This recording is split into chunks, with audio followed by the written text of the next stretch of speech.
Last night was the premiere of episode 3 of Agatha. I think this show has the potential to match the week-to-week anticipation of WandaVision. I enjoyed the first 2 episodes, even though they weren't anything spectacular, and I'm excited to see where this goes. Like, subscribe, comment down below, and tell a friend. If you're new, check out the rest of the channel, and let me know what you think. Let's dive into Agatha All Along, episode 3.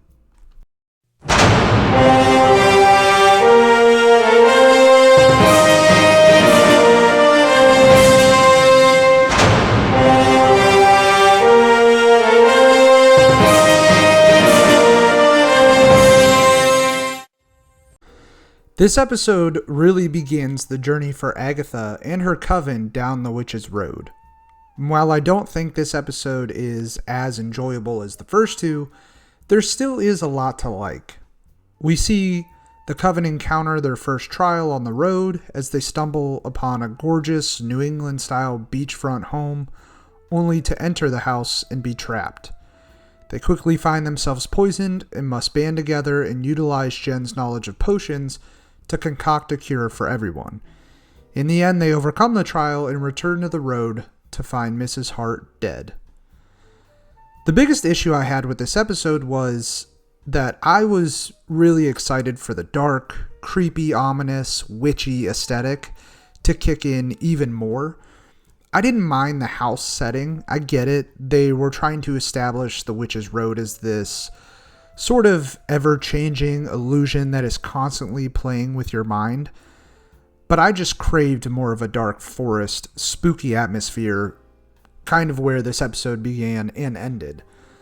I also thought that some of the dialogue and the acting was a bit weaker than it was in the first 2 episodes. There's a portion in episode 3 where the coven is sitting around drinking wine before their trial commences, and I just thought the dialogue in this section was extremely clunky. They set up this sort of scene where our characters are really getting to know each other personally for the first time, and it just really comes off pretty forced and just kind of awkward, these conversations that they have between each other. Once we get past this section though, this episode really kicks into gear. Our characters discover that they have all been poisoned, everyone except Agatha, who of course tried to cheat her way through the trial, exactly like her character. I liked that part. And then our group splits off into teams to collect different ingredients for Jen's potion, and I really loved this part because we get hints of every character's backstory sprinkled throughout, as the poison causes them to hallucinate their fears.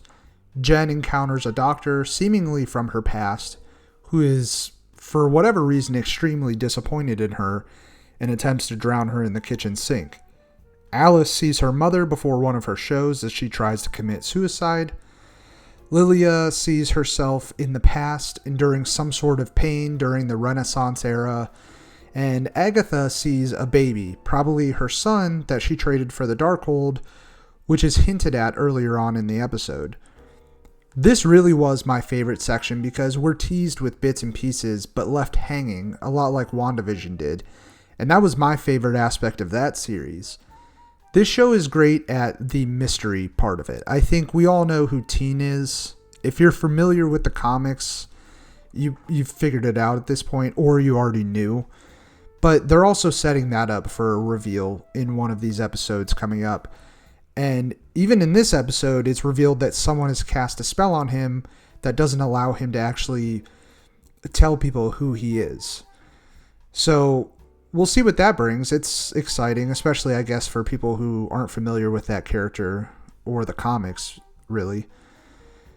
Now, during the fear portions of episode 3, there was a lot of cool, eerie, dark imagery, which was probably my favorite part. It's really what I'm wanting out of this show. I mean, it's kind of cool that we're entering fall Halloween season, and I think the aesthetic of this show, if it does get darker, granted it's an MCU show on disneyplus, I get it, but that sort of aesthetic for this show would make it even better, I think. So far, I think this show definitely continues to surprise me. Again, I had very little to zero expectations going into this, And it's not outstanding, but it is a solid week-to-week entry for this character in this universe, I think. And I'm looking forward to the next trial and just learning more about these characters and seeing what this story brings.